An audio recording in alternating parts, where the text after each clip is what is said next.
Chapitre numéro 8. La création d'une nouvelle facture. Dans ce chapitre, nous allons voir comment créer une nouvelle facture.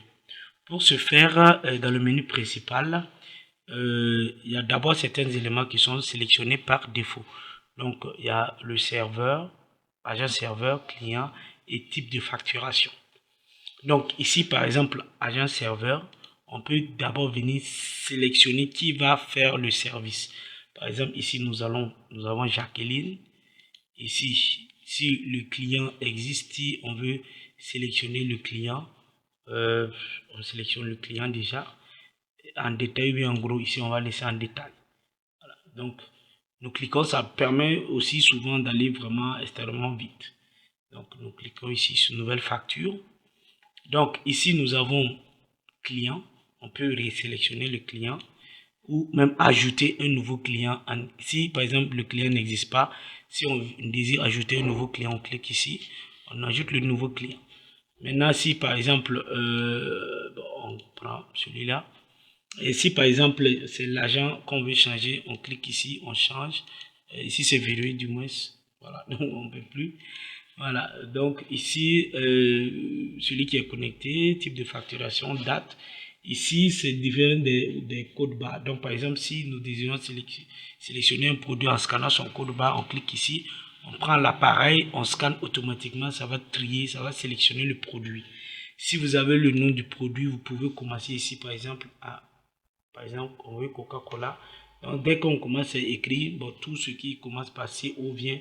Ici, nous allons prendre Coca-Cola 33 centilitres. Dès qu'on clique sur l'image, automatiquement, vous allez remarquer que voilà, le produit s'affiche ici. Si nous désirons ajouter un deuxième, on clique la quantité ajoute.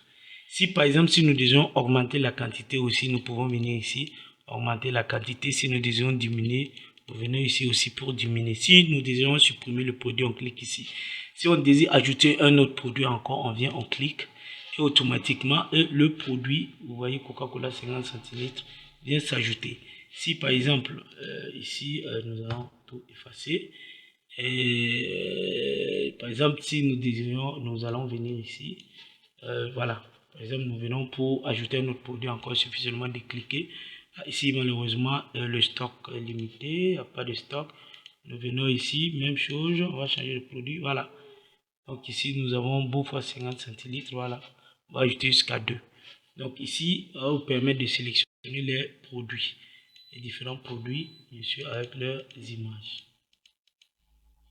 Donc, ici, nous avons le montant versé. Donc, le client a donné combien? Ici, c'est le prix total de la facture. La facture s'élève à 2950 francs. Donc, le reste à payer est bien sûr, parce que le client n'a rien versé. Donc, ici, le client donne, par exemple, 3000 francs. Donc, s'il donne 3000 francs, le montant de la facture fait 2000. Enfin, reste à payer. Il n'y a pas de reste à payer, mais il y a la monnaie qui reste de 50 francs. Par exemple, si il avait donné 2000 francs, vous allez voir que le reste à payer reste 900. Le client vous doit 950 et il n'y a pas de monnaie. Donc ici maintenant, nous allons dire que le client a donné 3000 francs et vous devrez le retourner 50 francs. Nous allons cliquer sur ici pour valider la facture. Voulez-vous valider la facture? Nous allons mettre oui.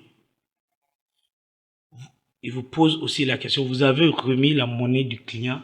Ça veut dire que, est-ce que vous allez remettre les 50 francs? Mais s'il n'y a pas de 50 francs, ça considère comme un avoir, c'est ce qu'on aime dire.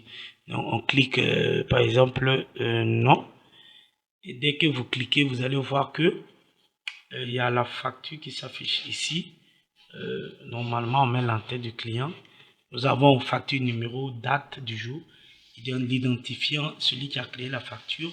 Le type de facturation, c'est détail, le nom du serveur, celui qui a servi, l'heure et la date. Voilà, l'heure et la date. Le client, comme on a dit. Et voici les produits que le client a payé, les quantités, les prix unitaires. Le prix total est de 2950. Total encaissé. Il a encaissé 2950. Mais la monnaie, c'est 50 francs qui reste parce que si vous vous rappelez, le client a donné 50 francs. Si c'est bon, vous imprimez.